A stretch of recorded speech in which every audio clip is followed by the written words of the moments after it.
오늘은 혼란형 애착이 성인 연애에 미치는 영향이라는 주제로 얘기를 할 거고, 일단 혼란형 애착에 대해서 간단하게 좀 정의를 하면 불안도 높고 회피도 높은 상태예요. 그러면 어떨까? 어떤 사람과 연결이 안 될까 봐 불안하지. 가까워지고 싶지. 근데 동시에 회피하지. 그걸 동시에 하는 이런 상반된 충동. 조금 더 들어가 보면 혼란형 애착의 정의는 아동기 양육자 경험의 혼란, 공포, 불일치 한 번이 아니야. 이게 반복됐을 때 형성되는 거라고 나와요. 그리고 불안정 애착의 최심층 형태, 가장 깊은 곳에 있다는 거지. 그래서 처음에 혼란형 애착은 원래는 없는 상태였다가 나중에 밝혀졌어. 처음에는 이게 약간 이상치라고 생각했어. 그러니까 이게 평범한 그룹이 아니고 이거는 경계선이나 정신장애나 이쪽으로 분리해야 되는 게 아니냐라는 얘기도 있었던 거죠. 어떤 애착 파트가 아니라. 그래서 혼란형 애착은 나중에 들어왔어요. 처음 애착 이론에서부터 있었던 게 아니야.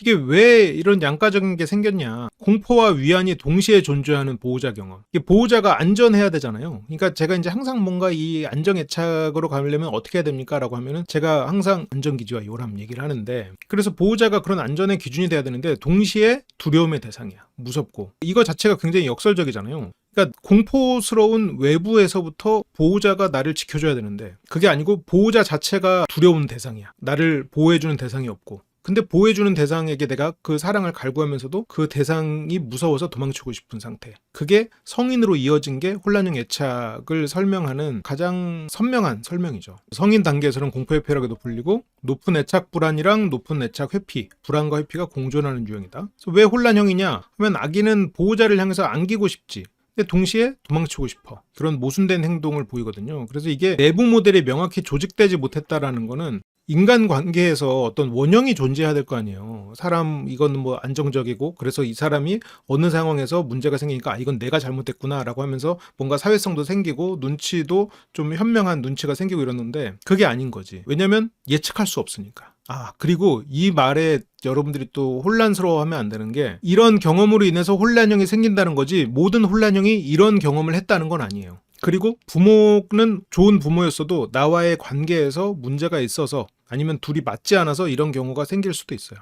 맞아요. 그래서 아기 때 혼란형 애착의 퍼센트와 성인이 돼서 혼란형 애착의 퍼센트가 달라요. 살면서 만들어질 수 있는 거야. 그리고 혼란형 애착이나 이런 애착 유형은 뭐 혈액형이나 이런 것처럼 고정되어 있는 그룹이 아니라 내 마음속에서 불안과 회피가 왔다 갔다 하거든요. 그런 게 둘 다 확 높아진 상태가 혼란형 애착 상태인 거예요. 이거는 어떤 상태에 가깝지 어떤 유형에 가까운 거는 아니기는 해요. 근데 이제 설명하거나 이럴 때 유형적으로 설명할 때가 훨씬 더 수월하니까 유형 것처럼 얘기를 할 때가 많기는 하죠. 그래서 애착 전략, 어떻게 하면 더 이쁨 받을 수 있을까? 어떤 행동을 하면 미움받는구나. 이렇게 행동해야겠구나. 그러면서 어떤 방향성이 생기거든요. 어떤 게 좋은 사람이라는 것도 생기고 어떻게 해야 살아남을 수 있는지, 어떻게 하면 더 사랑받을 수 있는지, 어떻게 하면 더 좋은 인간이 될 수 있는지에 대한 원형이 잡히거든요. 근데 그걸 전략이라고 표현할 수 있는 건데 그게 안 생긴 거야. 그렇죠. 성인이 되고 나서 연인이 배신을 한다거나 어떤 큰 상처로 인해서 갑자기 촉발될 수도 있는 거죠. 이별로 인해서 갑자기 다른 애착 유형이 나타날 수가 있는 거야. 그렇죠. 혼란, 공포, 불일치. 이 불일치가 혼란형 애착을 유발하는 굉장히 큰 요인 중에 하나죠. 그래서 해결되지 않은 공포가 시스템 전체. 시스템은 뭐예요?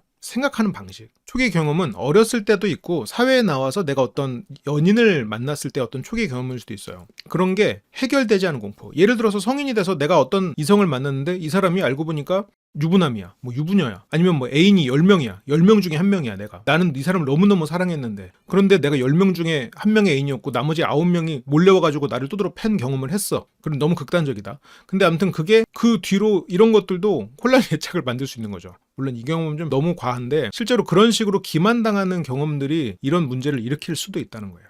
너무 극단적이었다. 조금 더 일상적인 예시를 들 걸. 상대가 양다리를 걸쳤다거나 이제 그런 일들이 해결되지 않은 공포로 나타날 수 있죠. 그게 시스템 전체를 혼란시키는 상태. 내가 다른 사람들을 보는, 내가 다른 인간관계를 보는, 내가 세계를 보는 방식, 내 머릿속의 알고리즘이 시스템이에요. 어떻게 어떤 매뉴얼로 내가 생각하고 그 생각대로 내가 움직이는가. 나라는 시스템이 전체적으로 혼란이 일어나는 거야. 그래서 형성 과정에서 심리적, 가정적인 배경, 예를 들어서 보호자가 다음과 같은 행동을 보였을 때 형성 가능성이 높다고 해요. 근데 여기서는 이제 보호자라고 하지만 내가 친밀했던 어떤 존재 혹은 내가 믿었던 어떤 대상이 만들어내는 걸 수도 있어요. 예측 불가능한 분노, 무관심과 과잉 개입의 교차. 무관심과 과잉 개입은 뭐야? 내가 예를 들어서 시험을 잘 봤어. 그래서 부모님한테 칭찬받고 싶어. 근데 시큰둥해. 또 언제는 또 너 공부 이렇게 하면 안 된다고 막 와갖고 난리를 치고, 부모가 뭔가 거짓말하면 안 된다고 얘를 막 쥐잡듯이 잡고, 언제는 그리고 잘못했다고 빌어도 유령 취급하고, 그리고 나중에 또 사과를 안 하거나 이러면 또 막 쥐잡듯이 잡고,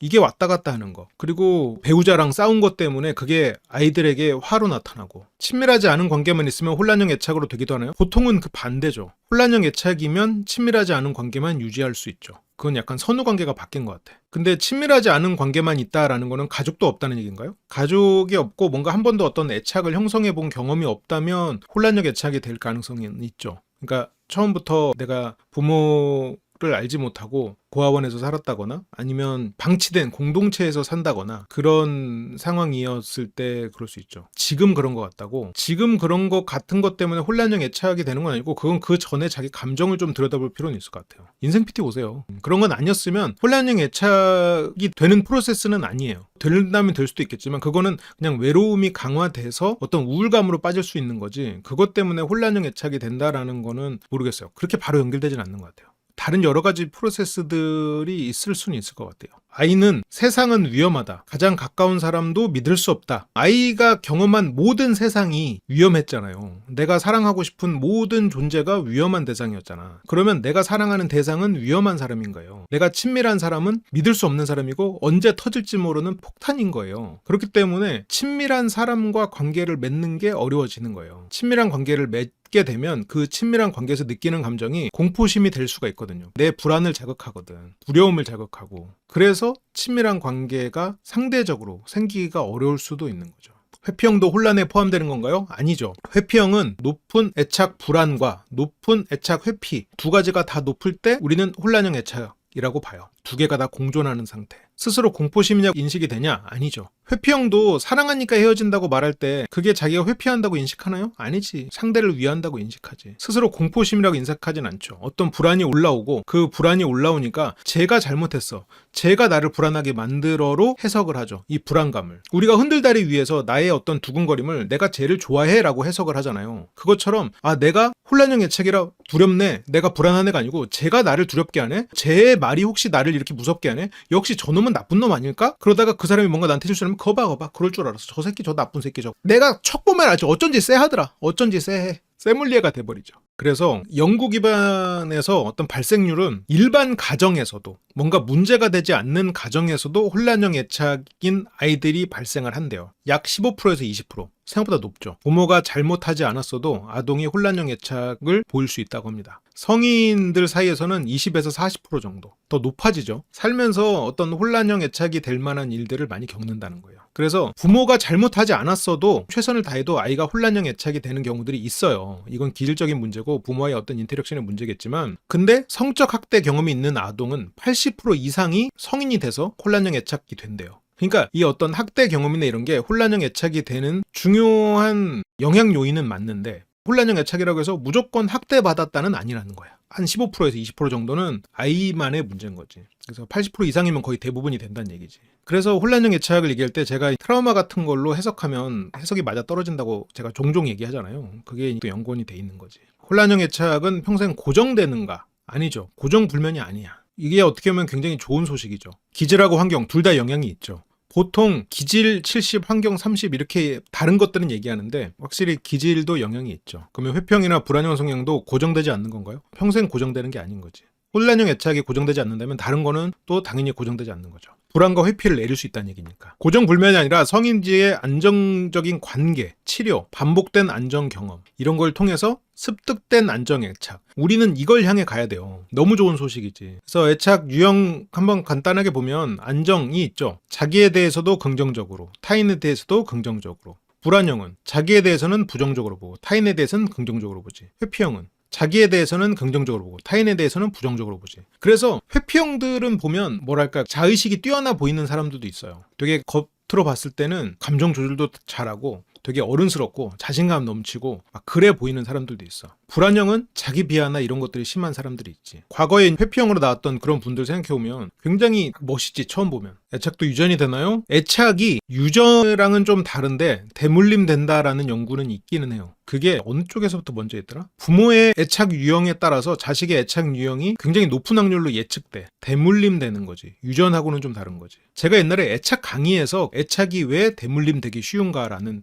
파트가 있어. 자식에 대해서 굉장히 과하게 반응하는 것들이 있겠지. 예민하고. 그러다 보면 불안을 배우겠지. 습득하겠지. 아니면 너무 불안하니까 자기 감정을 닫아버리고 회피하겠지. 아니면 부모가 혼란형이어가지고 자기 자신에 대해서도 부정적이고 타인에 대해서도 부정적이면 계속해서 뭔가 과민한 반응과 그리고 놓아버리는 회피적 반응 이런 게 왔다 갔다 하면 A 입장에서는 부모가 일관되지 않은 훈육을 한 거니 아이 입장에서는 일관되지 않은 환경이어서 혼란형 애착이 되는 거지. 그러니까 유전적으로 결정돼 있다는 아닌데 환경적인 요인인 건데 대물림되는 상황이 되는 거예요. 그러니까 기질이 유전이니까 영향이 없지는 않을 거예요. 있을 거라고는 봐요. 근데 그거는 뭐 여러 가지 요인들이 있지만 대물림 되는 프로세스에는 기질이 그럴 수도 있고 환경적으로도 영향을 미칠 수 있고 그래서 부모의 애착 유형을 토대로 자식의 애착 유형을 예측하는 거를 보면 그게 상당히 높은 예측력을 보인다. 부모가 혼란형 애착이니 너의 자식은 불안정 애착일 거다라고 딱 그냥 예를 들어서 꼰대처럼 단정 지어서 말을 해도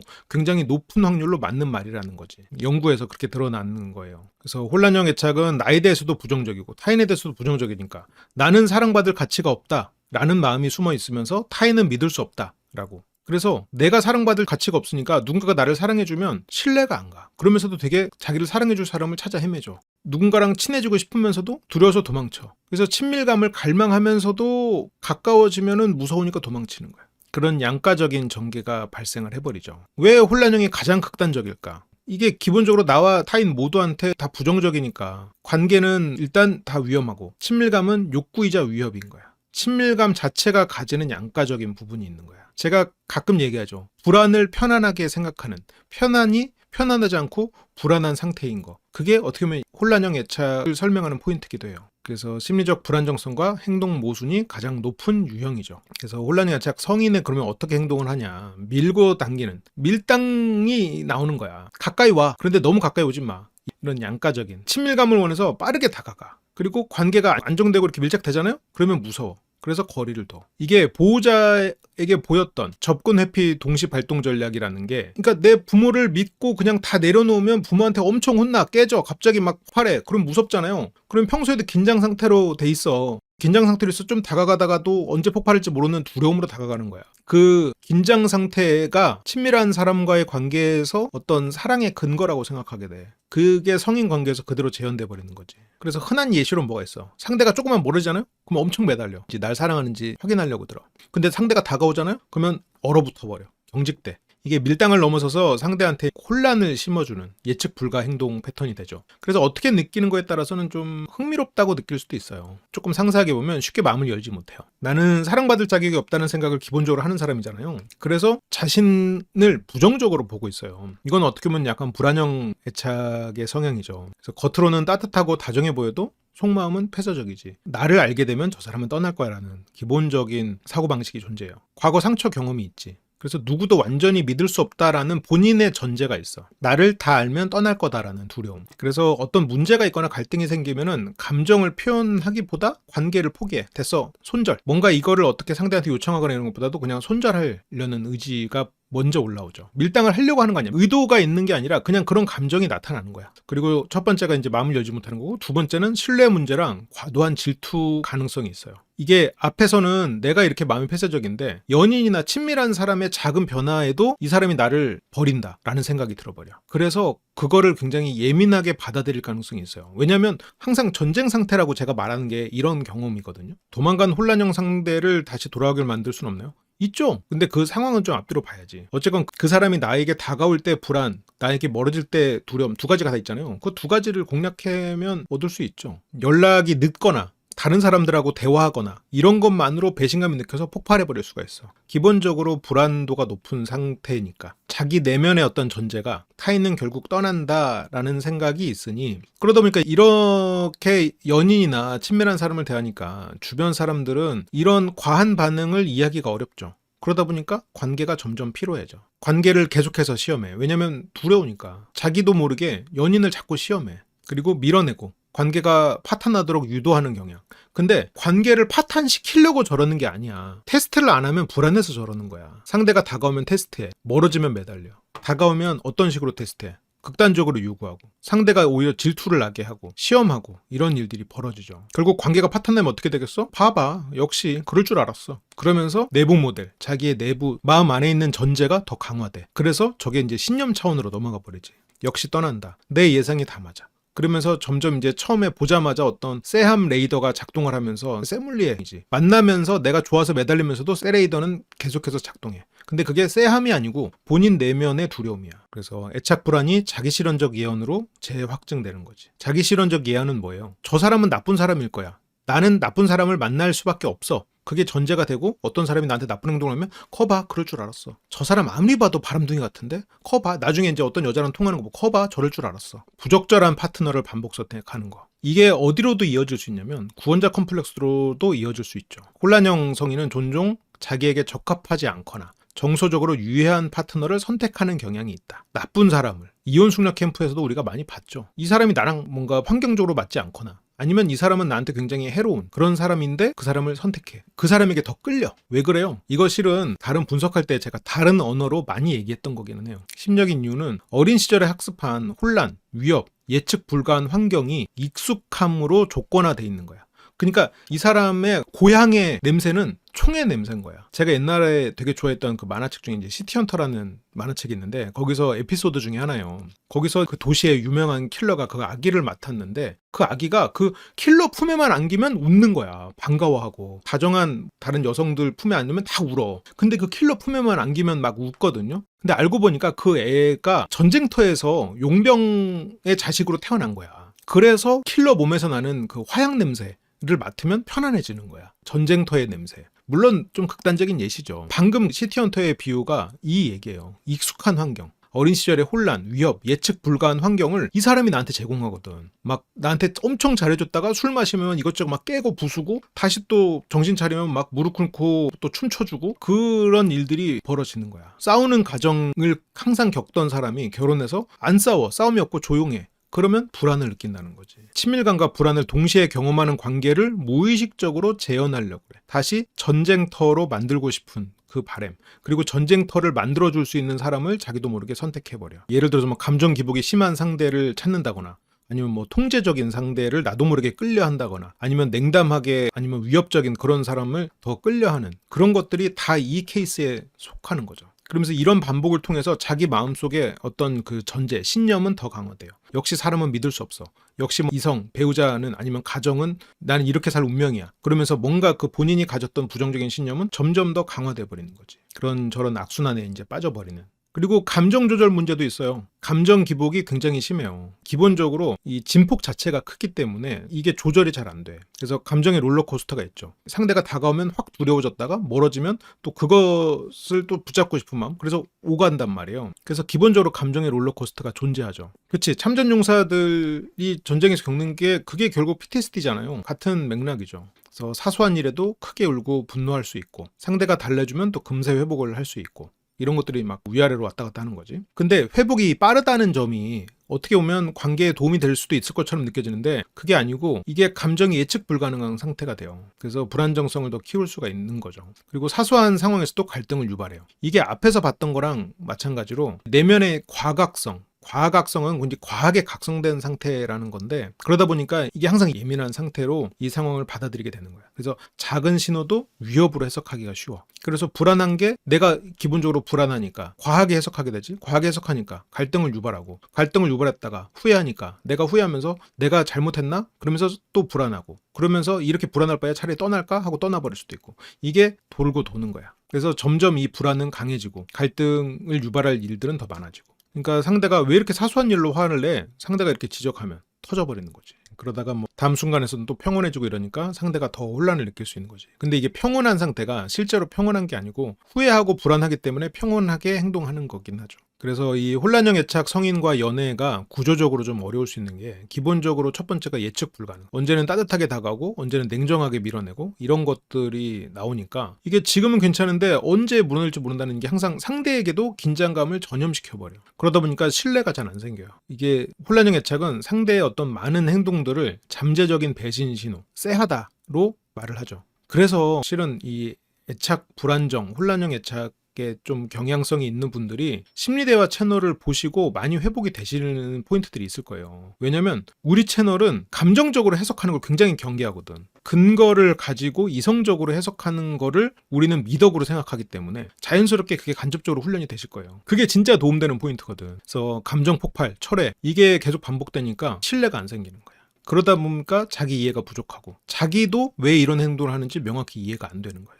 이게 절대 어떤 악의를 가지고 한다거나 계산적으로 저런 행동을 하는 게 아니야. 친밀감 욕구, 그리고 상처에 대한 공포, 이게 두 가지가 다 존재하는 거지. 스스로도 그래서 관계를 유지하는 게 어렵다고 생각해요. 극심한 불안과 자기불신 이런 게 있고, 자기 모델은 나는 사랑받을 가치가 없다. 타인은 언젠간 날 떠난다. 이 두 가지가 다 존재하는 거야. 그래서 항상 이제 관계 속에서 늘 불안하고 의심하고 우울해. 그러면 대표적인 게 어떤 감정들이 있을까? 버림받을 것에 대해서 만성적 공포, 과각성 상태라는 거잖아요. 이게 연락이 좀 늦어도 상대가 뭐 피곤해한다거나 기분 변화가 좀 있거나 이래도 그냥 다 나를 헤어지려고 하나? 이 사람이 나를 버리려고 하나? 그래서 먼저 이별을 말해버리는 그런 일들이 생기지. 행복한 순간에도 이 행복이 곧 사라질 거라는 공포가 같이 있어. 이 사람이 너무 좋으면 진짜 뜬금없이 이 사람이 죽으면 어떡하지라는 두려움이 생기는 거야. 이 사람이 너무 좋고 신뢰가 생겨? 이 사람이 세상을 떠나면 어떡하지? 이런 일들로 이어져 버려. 이거 아마 공감하시는 분들 많을 텐데, 그래서 마음이 편한 순간이 없어요. 관계가 점점 감식되고 내가 마음이 쉬지를 못해. 한 번도 마음이 쉬는 상태를 경험해 보질 못해가지고 어떤 게 마음이 쉬는 건지를 몰라. 행복한 순간에도 행복이 사라질까 봐 두렵고, 행복하지 않으면 그럼 그렇지라고 하지만 행복하지 않으니까 행복하지 않고, 낮은 자존감과 자기 비하, 나는 매력이 없다, 사랑받을 자격이 없다, 그게 굉장히 밑에 깔려 있어요. 상대의 애정 표현도 믿기가 어렵죠. 그래서 반복해서 요구해. 혼란형은 혼자일 때는 불안하지 않나요? 혼자일 때도 불안하기는 하죠. 근데 차라리 혼자인 게 더 낫다고 생각할 때가 많지. 사소한 일에도 내가 문제야 라는 자기 비난으로 연결되고, 근데 혼자 있을 때는 또 누군가와 연결되기를 또 갈망하고, 그리고 감정 조절이 전반적으로 좀 어렵습니다. 아무래도 뭐 분노, 불안, 슬픔 이런 게 이제 빠르게 올라가죠. 그러다 보니까 이게 너무 진폭이 크니까 조절하기가 어려워요. 일단 기본적으로 통제가 잘 안 돼. 그래서 이렇게 이 사람이 혼란형 애착인지 아닌지를 판단하기 위해서 여러 가지 인터뷰나 이런 거를 할 때 혼란형 애착인 분들의 특성은 평소에는 굉장히 훌륭하고 괜찮다가 어떤 한 포인트에서 감정이 굉장히 강하게 터지는 그런 분들이 있어요. 그 분들이 혼란형 애착일 가능성이 높아요. 갑작스러운 감정 폭발이랑 감정 차단, 이게 왔다 갔다 하는 거지. 극단적 반응이 나타날 수 있어. 막 극단적으로 그러면 헤어져, 우리는 안 봐, 나 집 나간다. 그리고 본인도 이게 진폭이 심하니까, 우리가 어떤 정서적인 에너지가 그렇거든요. 너무 긴장했다가 긴장이 확 풀리면 어때요? 다리에 힘이 풀려. 에너지가 확 없어진다고. 우리가 예를 들면 공포의 집 들어갔다가 나오면 실제로 거기 있는 귀신 연기하는 분들한테 두드려 맞은 게 아니어도 온몸에 힘이 쭉 빠진다고. 막 긴장했다가 다행이다, 딱 잘 알아보고 놀란 것은 소뚜껑 보고 놀란다고. 소뚜껑인가? 깜짝 놀랐다가 아니구나, 다행이다. 이 롤러코스터를 한 번만 타도 사람이 힘이 쭉 빠져. 근데 혼란형 애착은 그런 일을 더 많이 겪고 있는 거야. 힘이 쭉 빠지는 거야. 그러다 보니까 이런 긴장 상태이면서 무기력한 상태가 같이 오는 거예요. 혼자 있는 게 차라리 편하다고 생각해. 하지만 사랑받고 싶은 욕구가 있어. 갈망이 있어. 근데 그거를 누구랑 같이 있을 때는 같이 있으니까 불안하다, 혼자 있고 싶다. 근데 막상 혼자 있잖아요? 그러면 사랑받고 싶다, 누군가 관계를 만들고 싶다라고 생각해. 이 상처받기 싫은 공포, 이게 계속 본인 내면에서 충돌하고 있어요. 그래서 나를 안정적으로 사랑해주는 사람이 나타나면 행복하다 하고 그걸 받아들이면 되는데, 상처받기 싫어가지고 그거를 온전하게 못 받아들여.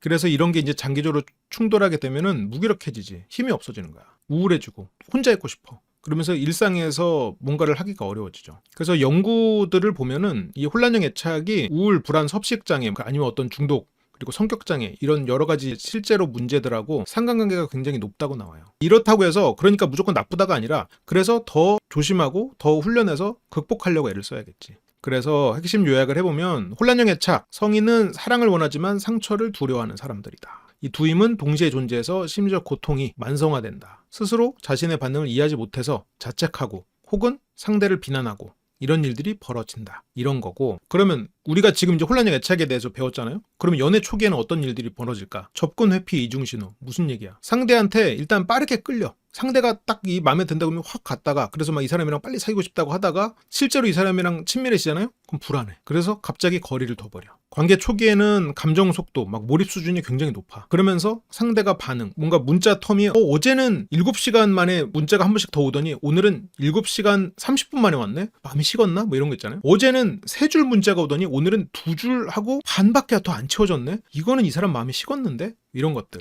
오늘은 이모티콘이 없어? 어제는 하트가 3개였는데 오늘은 2개야? 그래서 애정을 요구하면서 과도하게 몰입을 해. 친밀해지죠? 근데 친밀해지면 어때? 불안해지는 거야. 불안해지면 어때? 피해버려. 단절해버려. 그래서 단절한 상태가 되면 다시 또 애정을 요구해. 이게 이제 돌고 돌아버리는 거야. 그래서 심리적으로는 어떻게 되죠? 이게 상반된 신념이 있어. 사랑받고 싶다, 가까워지면 상처받는다. 이게 내면에 다 존재하기 때문에 이게 자기를 보호하기 위한 거죠. 왜냐면 이게 어렸을 때 양육 방식으로 인해서 혼란이 애착이 된 케이스에는 부모에게 사랑받고 싶지. 근데 부모에게 사랑을 기대했다가 부모에게 차가운 반응이 오거나 그 공격적인 반응이 왔을 때 무섭지. 도망칠 곳은 없고. 그래서 그게 트라우마 시달린 사람처럼 결과가 나타나는 거죠. 그래서 짧고 강렬한 연애하고 갑작스럽게 헤어지고 그리고 상대를 탓하고 그런 일들이 혼란형 애착에서 많이 나타난다고 연구에서 계속해서 나오고 있어요. 상대의 배신으로 상대를 원망하면서도 한편으로는 믿고 싶은 마음이 드는 것도 혼란형 애착이라고 할 수 있는 건가요? 근데 그런 경험들이 혼란형 애착을 만들 수 있을 것 같아요. 근데 그게 혼란형 애착이기 때문이라고 단정짓기는 어려운 것 같아요. 어떤 불안장애로 연결되기는 굉장히 쉬운 성향이기는 해요. 갈등 상황에서 어떻게 반응하는지. 여기서부터 이제 연애에 대해서 좀 직접적으로 어떤 일이 벌어지는가요? 첫 번째는 연애 초기였고 두 번째는 어쨌건 연인하고 싸우는 일이 있을 거 아니에요? 그럴 때 어떤 일이 벌어지나. 극단적인 진폭. 아까도 말했잖아요. 혼란형 자체의 특성이지. 그러다 보니까 그게 성인 연애에 그대로 드러나는 거고 사소한 갈등이 있어도 극도로 불안해. 감정이 폭발하지. 그래서 정서적 자원으로 파트너를 활용을 못해. 오히려 파트너가 불안을 촉발하는 대상이 돼. 뭐냐면 내가 애인이 있으면 더 불안한 거야. 내가 애인이 있으면 좀 마음이 편하고 안정적이다 이게 아니라 애인이 있으면 저 새끼가 나 배신하면 어떡하지? 저 새끼가 나 상처 주면 어떡하지? 제가 나한테 어떤 폭력적인 행동을 하면 어떡하지? 제가 나를 알면 떠날 텐데 제가 나를 버리면 어떡하지? 그래서 파트너가 있으면 더 불안해. 가족이 주변에 있으면 더 불안해. 혼자 있고 싶어. 막상 혼자 있으면 혼자 있을 수가 없어. 안정형은 갈등이 있어도 배우자를 정서적인 완충제로 쓰는데 혼란형은 기본적으로 갈등이 없을 때도 잠재적 위협으로 생각을 하다 보니까 가까이 하지를 못해요. 그러다 보니까 이게 상반된 정서 반응 중에는 과활성화랑 탈활성화 전략이 같이 있다는 건데 무슨 말이냐면 일단 불안 전략, 지나치게 막 감정 분출을 하고 매달리고 혼자 잘 있으면 혼란형 아닌가요? 본인 내면에서 무언가를 갈구하고 있는 거를 외면한 상태일 수도 있어요. 지나치게 막 감정을 분출하고 매달리고 감정을 무시하고 철수하고 이걸 오고 가지.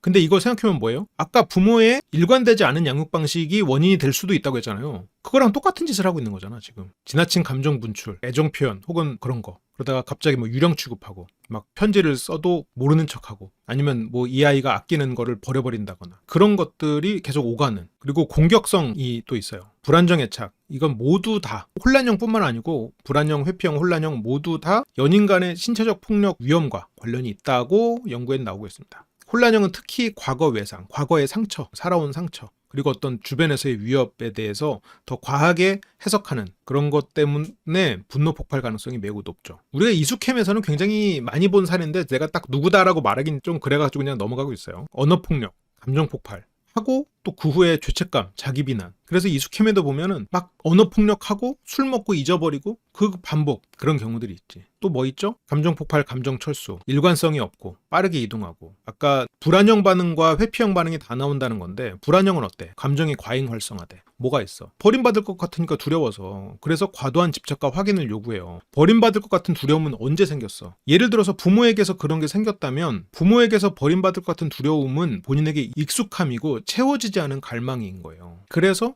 과도한 집착과 확인 요구를 더하게 되지. 언제 버려질지 모른다는 두려움은 항상 기본 디폴트 상태니까. 그리고 상대 반응을 과대 해석하고 즉각적으로 폭발해. 왜냐면 내가 폭발하지 않으면 두려운 일이 벌어질 거라는 두려움 때문에. 그리고 감정적으로 폭발하는 모습을 학습해놔서 불안형 반응이고 회피형 반응도 있죠. 급격하게 정서 차단, 거리두기, 냉담한 반응, 대화 단절. 그래서 문제 해결 같은 거를 못하는 그런 상황들. 불안형과 회피형 반응을 다 나타난다는 게 혼란형이야. 그러니까 상대는 굉장히 힘들어질 수 있죠. 상대를 좋아할수록 더 심해질 수가 있어요. 근데 이거는 장기적으로 해소할 수 있습니다. 제가 비관적인 얘기를 하는 것 같지만 이건 해소할 수 있는 거야. 근데 회복할 수 있어. 아니면 습득할 수 있죠. 안정 상태를. 정서 조절 실패가 만드는 갈등의 악순환. 혼란형 미해결 애착 성인은 갈등 후에 회복 성적 행동을 시도하지 않는 경향이 강하다. 싸우고 나서 뭔가 서로 화해를 한다거나 아니면 손을 내민다거나 이러지 않는 거야. 갈등 직후에 어떤 협력적인 대처, 이 사람이랑 뭘 해나가려고 하거나 그런 걸 안 하기 때문에 오해가 해소되지 않고 이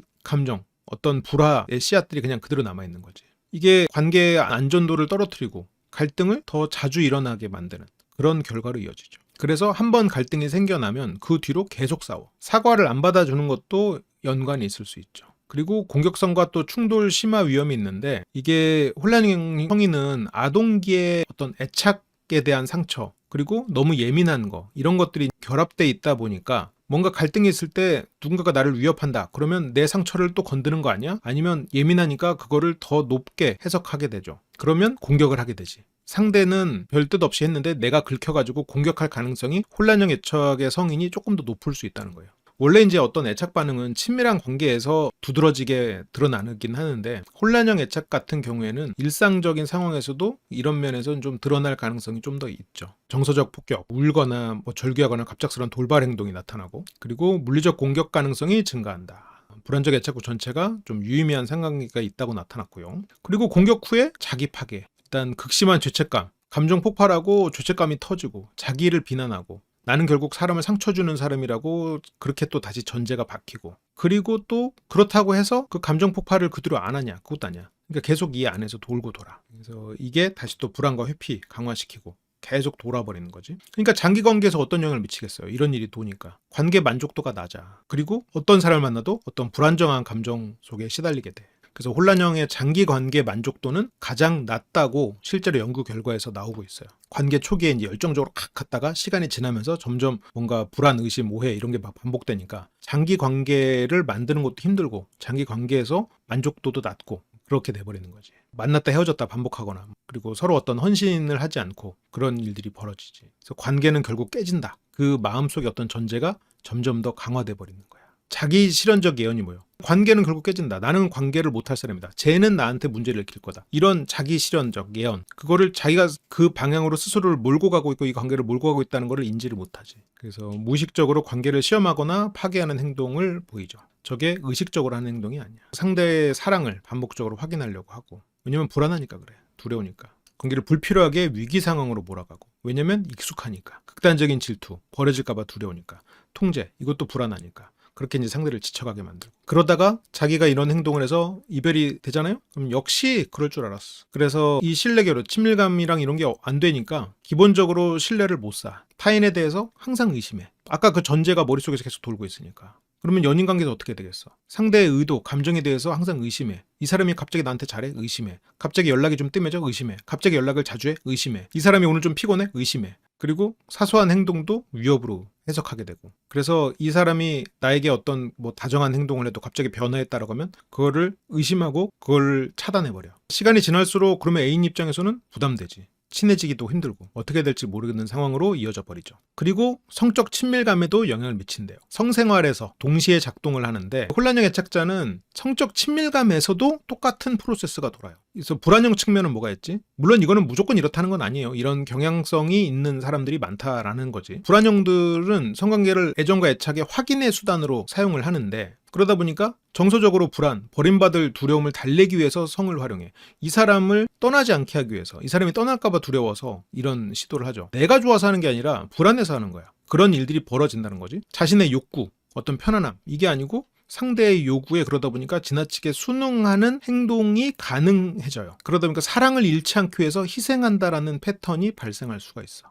회피형들은 어떻지? 성관계가 깊어질수록 정서적으로 노출이 두려워. 근데 반대도 이건 가능해요. 정서적 노출이 두려우니까 성관계가 깊어져. 그래서 감정을 드러내지 못하고 성적 행위를 피상적으로 거리두기로 경험을 하고, 그러다 보니까 이제 성적 경험의 좀 질이 떨어지는데, 그래서 이건 혼란형은 이 두 가지가 다 존재하는 거예요. 이거 두 가지가 다 존재하다 보니까 사랑을 잃지 않기 위해서 하는 것도 있고 노출이 두려운 것도 있어. 성적 만족도는 떨어지게 되는 거고. 그래서 혼란형 애착자는 이 관계와 애정이 분리된다라는 거예요. 성이 사랑의 척도로 이해를 하면서도 애착 확인의 도구로 사용을 하면서도 정작 관계를 할 때는 이게 감정적으로 뭐 충만하거나 이 사람을 사랑하는 거가 아니야. 그렇게 안 돼. 다음과 같은 문제들이 보고됨. 이거는 연구에 대한 얘기예요. 내가 하는 얘기 아니야. 성관계를 이렇게 사랑의 척도로 이용하고 이 사람과 성관계를 맺지 않았을 때는 불안하면서도 막상 성관계를 맺으면 정서적으로 안정되고 아 좋다 이게 아니야. 반복되는 공허감, 소외감, 불만족으로 이어지죠. 그래서 애정 확인이 충분하지 않으면 다시 또 불안하고 질투가 나고 관계가 위협되고. 그래서 애착 불안이 높은 집단은 위험한 성행동, 성만족의 저하 이런 것들이 뚜렷하게 나타난다. 위험한 성행동은 뭐 여러 가지가 있겠죠. 그래서 어떤 양극단의 성적 행동이 존재하는데 충동적인 성행동, 친밀한 사람에게서 회피하는 행동. 이것도 극단적인 건데 충동적으로 친밀함을 확보하기 위해서 성행동을 해. 이게 여기서 이제 성적인 얘기로 해서 그렇지 우리가 아까 혼란형 애착인 사람들의 연애를 얘기할 때 초반에 나왔잖아요. 빠르게 친밀해지고 어떤 과각성 상태라고 했잖아요. 여기서 성행동이 그 일환으로 쓰인다는 거예요. 친밀감을 확보하기 위해서 충동적으로 정서적인 안정감을 얻기 위해서 성적 접근을 잦게 시도하는 경향이 있을 수 있다. 그리고 일시적인 관계, 캐주얼하게 이렇게 관계를 맺는 거에 빠져서 안정감을 얻으려 하는 케이스가 있는데 이런 경우에 그렇게 관계를 하고 공허하고 죄책감에 빠지는 경우가 흔하고 죄책감을 잊기 위해서 누군가를 또 찾고 그렇게 해서 그게 이제 반복되니까 생길 수 있다는 거죠. 그리고 정서적인 두려움, 정서적인 노출을 두려워하고 그래서 성적 친밀 자체를 부담으로 느끼고 거리를 두고 감정을 배제한 메마른 성적 경험 혹은 성을 통해서 애정을 확인하려는 욕구, 성을 피하려는 회피 반응이 동시에 존재해. 그래서 이게 결국 가까워지고 싶지만 두렵다가 성적인 거에도 그대로 드러난다는 거예요. 그러니까 이거는 누구를 만나느냐에 따라서 조금 차이가 있을 수는 있을 것 같아요. 근데 이제 연구에서 공통적으로 드러나는 부분은 성적 만족도가 낮다라는 얘기는 항상 반복되고 있어요. 그리고 이별 후에는 어떤가? 연애니까 중간에 이제 성관계했고 이제 이별 후로 넘어가는 거지. 이별 직후에는 부정, 마비, 회피 이런 반응들이 있어. 혼란형 애착자는 이별 후에 반응이 극단적인 감정 기복으로 나타난다. 감정 기복이 이제 심해지는 거지. 처음에는 나는 괜찮아 아무렇지도 않아 하면서 자기 감정을 마비시키려고 하는데 그러면서 뭔가 어떤 다른 거 뭐 알코올이나 뭐 약물 아니면 어떤 과몰입 아까 말했던 가벼운 성관계나 이런 걸로도 회피가 되겠지. 그렇게 이제 현실을 회피하는 거. 그리고 이런 부분을 외면하고 애도 과정을 미루기 때문에 후폭풍이 더 심해져. 후폭풍이 뭐야? 시간이 지나면서 감정이 한꺼번에 폭발해버리는 케이스. 뒤늦게 터지면서 더 우울하고 상실감과 자책감이 이제 굉장히 올라가지. 내가 잘못했네. 나 때문에 또 나 때문에 이랬네 라고 하면서 자기 비난이 다시 심해지고 기본적으로 자기 비난이 깔려있고 관계에 있어서 불안, 불신이 깔려있고 나로 인해서 유지되지 못했다. 그래서 이별을 훨씬 더 파괴적으로 경험하는 그런 상태가 돼버리죠. 그리고 또 그렇게 이제 파괴적인데 그것이 또 뭐가 문제가 되냐. 이별 후에 이런 것들이 주변에 있는 사람에게는 어떻게 하냐고요? 그거는 그 사람의 사회성이라 조금 차이는 있어요. 근데 가끔 조금 의외의 부분에서 긁히거나 감정을 표출하는 경우들이 나타날 수는 있지. 그러다 보니까 회복 탄력성. 여기서는 본인이 이별 후에 이렇게 힘든데 회복 탄력성도 낮아. 우리가 살면서 되게 중요한 요소 중에 하나잖아요. 우리가 살면서 상처를 안 받을 수도 없고 문제가 안 생길 수는 없거든요. 그런데 중요한 건 그래도 회복 탄력성이야. 울버린이 강한 이유가 그거예요. 회복 탄력성이 좋아. 혼란형 애착자는 다른 유형보다 이별 충격에서 조금 더 천천히 회복돼. 정서적으로 좀 버티는 힘이 약해. 왜냐면 기본적으로 정서로 에너지를 많이 쓰고 있으니까 어떤 충격에서도 버티는 힘이 약하지. 내가 어떤 회복의 에너지를 쓰고 있는 거야. 그러니까 어떤 저주받은 아이템 같은 것 중에 이런 게 있어. 체력을 계속 깎아먹어. 어떤 반지를 딱 끼면 파워는 센데 체력이 계속 일찍 달랜 대신에 무슨 마법을 쓸 수 있어. 뭐 뱀파이어 마법을 쓸 수 있어. 그래서 기본적으로 계속 회복을 해줘야 돼.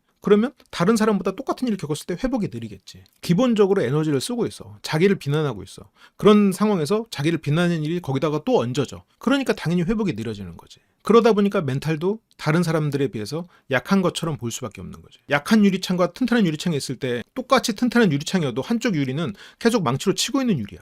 그러면 여기에 조그만 충격이 더해져도 이건 쉽게 깨져버리겠지. 마찬가지예요. 혼란형 애착의 장점은 어떤 예민하게 다른 사람들에게 공감해줄 수 있다. 이런 부분들이 있을 수는 있어요. 그리고 또 저런 감정의 롤러코스터 그거 자체가 매력적일 수도 있을 거고. 그리고 이별 후 공허함, 불안 이런 걸 견디지 못해서 충동적으로 새로운 관계로 도피하는 경향. 리바운드 관계가 약간 뭐 환승연애는 아니고 바로 그냥 새로운 사람과 만나버리는 거지. 근데 이렇게 됐을 때 그 사람과 관계를 맺으면서 후폭풍이 밀려와 버려. 감정적 공백을 메우기 위해서 재빠른 연결하는데 사귀면서 후폭풍이 밀려오면 그 연애에도 집중을 못하고 그 연애는 망가지고 다시 또 그 사람과 연애 때문에 후폭풍이 밀려와서 이게 악순환으로 빠져버리는 거지. 불안정성이 계속 반복돼 버리고. 그리고 왜 이런 애착 회복이 좀 힘드냐면 어차피 버림받는다는 신념이 남아있어가지고 상대가 어떤 호의를 보여줘도 지나치게 시험해버려. 감정적으로 자기를 오픈하는 걸 두려워해서 친밀감 생기기 힘들어. 작은 갈등에도 또 상처받을 것 같아. 무서워. 그래서 철회를 해. 그래서 여기서 좀 조언을 드리자면 이별한 후에 감정 회피하지 말고 신뢰할 수 있는 이들하고 함께 감정 처리 과정을 거쳐라. 그게 치료자, 가족, 아니면 뭐 인생 PT 동료들 뭐 이런 분들 같이 그렇게 해봐라. 그래서 과거 미해결 감정을 조금 의식적으로 내가 이게 좀 해결이 안 됐구나. 내가 이랬구나.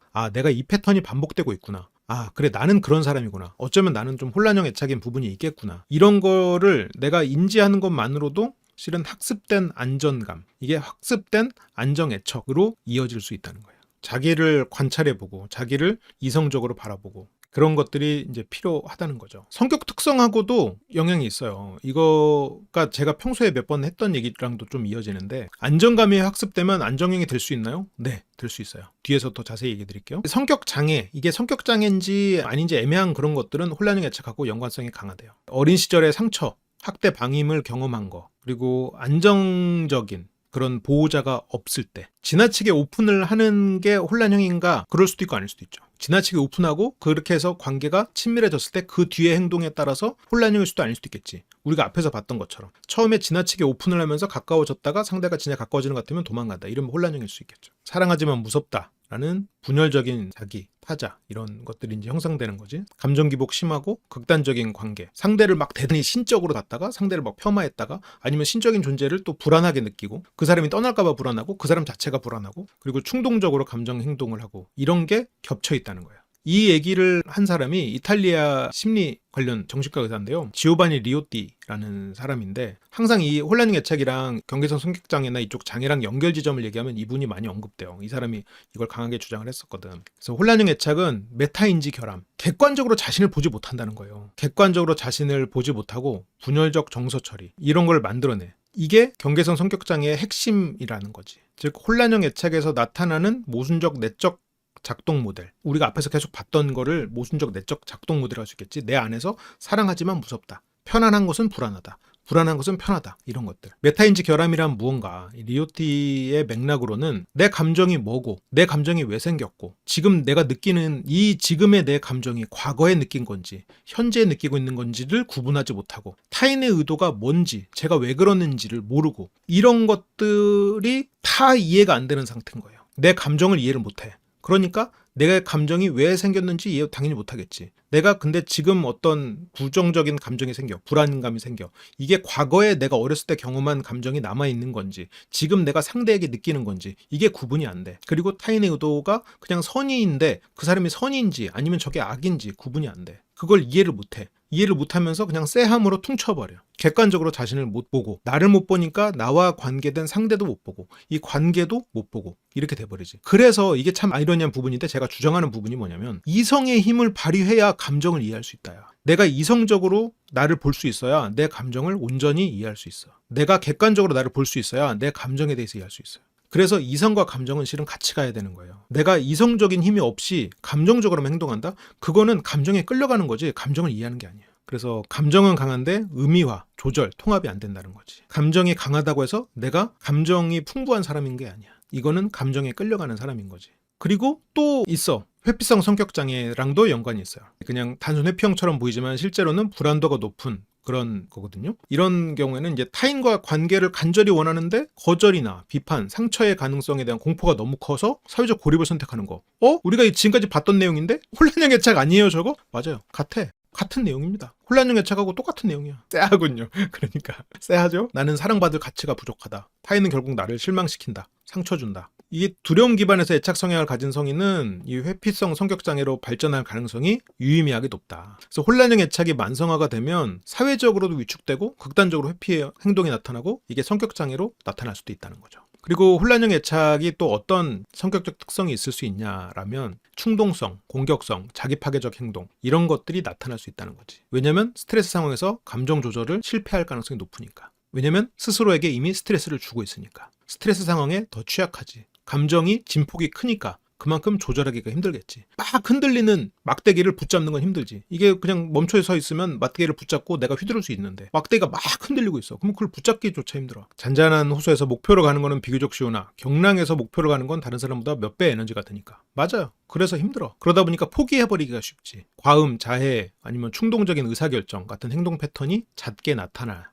그리고 아까부터 경계성 성격장애나 아니면 반사회적 성향과 좀 교차하는 성향인데, 이게 감정 조절이 힘들다 보니까 어떤 선을 넘는 행동을 하는 경향성이 있을 경우가 있죠. 근데 이게 모든 혼란형 애착이 다 이렇다는 거 아니에요. 혼란형 애착이지만 굉장히 선한 분들 많죠. 그러면서 스스로 제어하고 조절하지. 근데 이제 저런 신체적 반응까지 조절하기가 좀 힘드니까 폭발해버리는 막 그런 행동들. 그리고 우울, 불안, 그리고 신경증 성향이 있죠. 혼란형 애착을 가진 성인들은 신경증 점수가 높게 나타나는 경향이 있대요. 정서적으로 불안정하고 만성적인 걱정, 여기서 벗어나질 못해. 왜냐면 이거는 집에 있는 거니까. 불확실성에 대해서 굉장히 과반응하고, 대인관계에서도 타인은 신뢰할 수 없다, 이런 전제들. 이런 전제들이 강화되면 굉장히 이제 내향성, 사회적 회피성, 내향성 자체가 나쁜 건 아닌데 저게 갈망하는 것을 스스로 차단해버리는 걸로 이어지니까 이제 좀 문제가 될 수도 있다는 거죠. 그래서 이게 혼란형 애착은 단순한 어떤 연애 스타일이 아니라 성격 발달, 그리고 정신건강 전반을 관통한다는 거예요. 그리고 기타 관련 이론으로 내러티브 혼란이라는 게 있는데, 이게 이제 무슨 얘기냐면, 우리가 어떤 애착을 형성할 때 안정적인 애착은 자신의 생애 경험, 그래서 나는 어렸을 때 부모님이 나를 이렇게 해줬고 그래서 나는 이렇게 됐고, 그게 객관적으로도 이해가 되고 논리적이고 충분한 맥락이 있어. 우리 부모님은 뭘 했고 이런 게 다 있어. 근데 이제 혼란형 애착은 이 부분에서 혼란이 있어. 뭔가 문장이나 이런 게 중간에 끊겨 있고, 그래서 혼란형 애착이랑 그 과거사에 대해서 인터뷰를 하고 나면 감정적으로 폭발하는 지점이 있는 경우가 많아요. 논리적인 흐름도 이상해. 그래서 논리적으로 그 모순이 있는 거를 상담을 하면서 이렇게 지적을 해주 는 경우들도 있거든요. 예를 들어서 아니 부모님이 그렇게 본인을 미워하고 그렇게 악마 같은 사람이면 그런 가해를 시켜줬을까요? 그렇게 유학을 갈 수 있었을까요? 이해가 안 되는데요? 했을 때 그거를 본인도 그 상황에서 막 꿰맞추는 새로운 논리를 만들어. 그러니까 그런 게 이제 논리적이지가 않은 거지. 이야기 중에 갑작스러운 논리가 변화하고, 그리고 그런 일들이 발생해요. 왜 그러겠어? 감정적으로 내가 기억을 가지고 있기 때문에. 그래서 과거를 회상할 때 감정, 기억, 논리가 섞여 있어. 그러다 보니까 어떤 서사가 완결돼 있지 않아. 그런 패턴이 확실하죠. 그래서 저거를 서사를 완성시켜 주는 것만으로도 어떤 저런 혼란, 애착 성향의 그런 포인트들을 해소시켜 주는 데 도움이 돼요. 그래서 제가 저 경험에 일관된 이야기를 맞춰드리는 상담들이 종종 있어요. 이 내러티브 혼란이라는 건 아이 시절에 부모님도 일관되지 않았으니까 내 마음속에서 부모의 존재가 내가 사랑하는 대상인지, 내가 무서워해야 될 대상인지, 내가 복수해야 될 대상인지, 내가 챙겨줘야 될 대상인지, 그게 정의가 안 되는 거야. 그래서 제가 이렇게 상담을 할 때 부모님의 부모님까지 거슬러 올라가는 경우들이 있어요. 부모님이 어떤 삶을 살았을까를 쭉 같이 보는 거야. 유추해보면서 여러 가지 단서들을 토대로 그거를 통해서 찾아내면서 자기의 삶을 조금 더 객관적으로 보고 그 맥락을 다시 만들어보는, 과거의 일이지만 그렇게 하면서 그거를 다시 맞춰보는, 마음속에서 부정하고 있던 부분 혹은 뭐 다시 확인하는 부분도 있겠죠. 근데 지금 제가 말한 건 성인이 되면서 누구나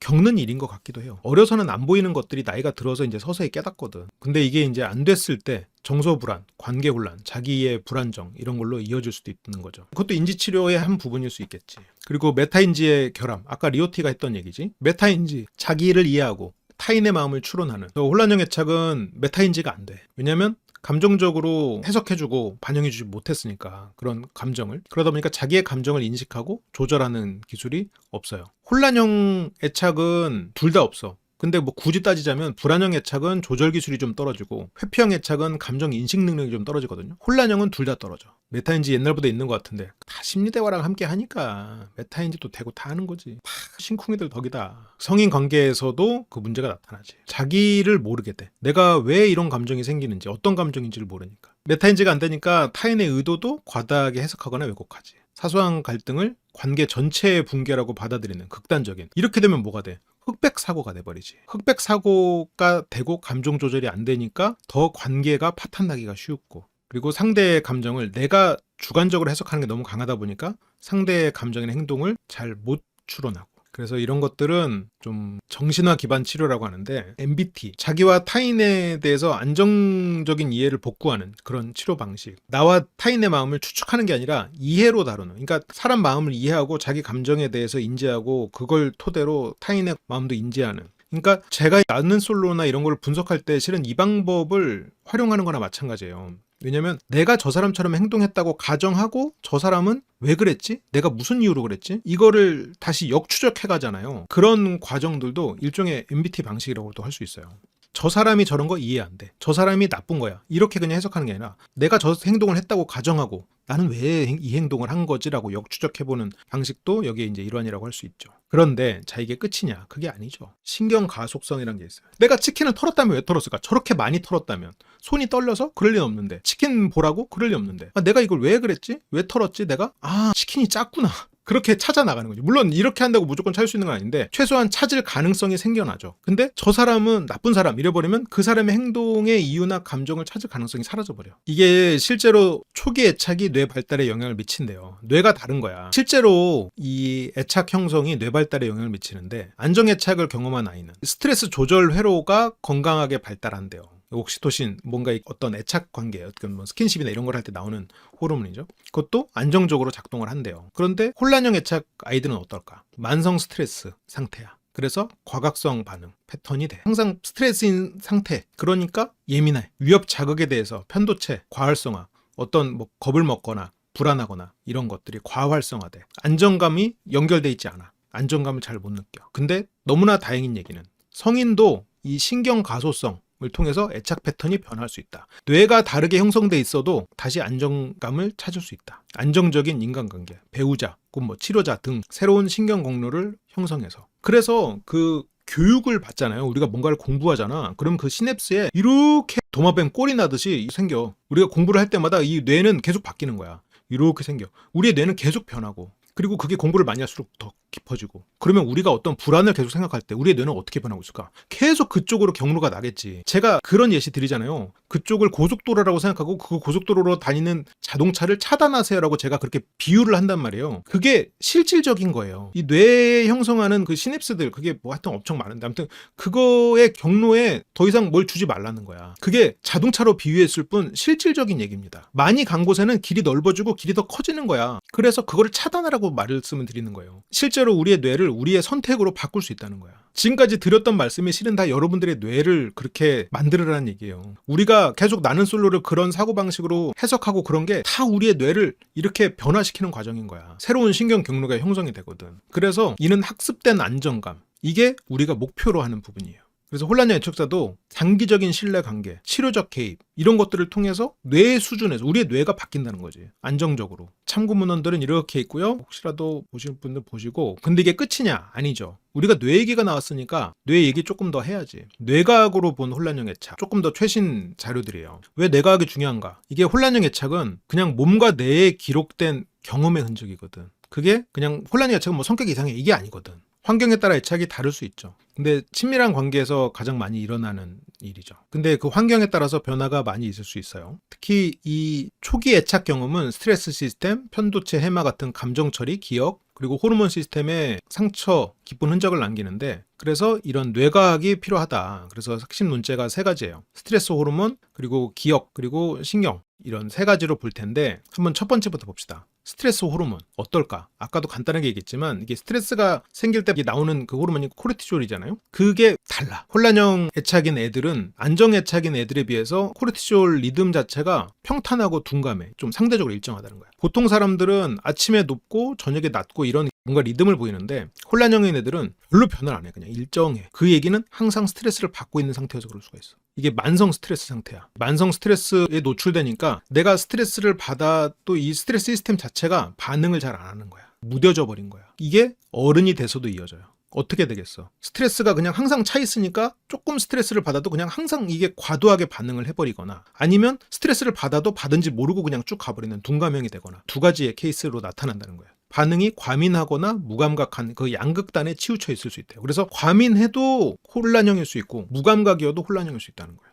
그래서 사회적 스트레스 실험을 해봤을 때도 안정애착 성인은 스트레스 상황에서 코르티졸이 적절하게 상승을 하고 회복을 하는데, 불안정애착 성인은 혼란형 포함해서 과잉 상승을 해. 그리고 거의 반응하지 않거나 양쪽 극단의 반응. 그래서 혼란형 애착 성인은 스트레스 조절 능력의 설정값이 달라. 스트레스 조절이 잘 안 되는 거야. 그래서 아예 그냥 외면하고 가다가 그냥 쓰러지거나, 아니면 항상 너무 과민하게 반응하거나. 그리고 2번째죠. 편도체하고 해마. 기억 과 관련된 편도체가 과발달, 과민성. 이건 무슨 말이냐면 이게 실제로 이제 편도체가 더 크대요. 혼란형 애착 아이들이 편도체 쪽이 더 크대. 그 이유가 어렸을 때 무섭고 막 위협당하고 이런 경험이 반복되다 보니까 편도체가 항상 경계 경보를 울리는 사이렌이 더 커진 거야. 그래서 이 성인이 됐을 때도 위협 탐지 시스템이 과민돼서 작은 자극에도 위협이 감지돼. 그래서 이게 과하게 반응해. 그래서 항상 사이렌을 울리지 마라. 미리 공항에 나가 있지 마라. 제가 이제 그런 상담을 드리는 게 실은 이런 맥락이죠. 항상 과하게 경계하고 타인의 표정이나 말투를 과하게 해석하고 그리고 사소한 감정 표현을 거절로 오해하고 앞에서 나왔던 얘기들이에요. 그게 뇌가 다르다는 거야. 뇌가 다르게 자리 잡혀 있다는 거예요. 근데 좋은 소식은 아까도 말했지만 신경 가소성이 있어서 바꿀 수 있다라는 거야.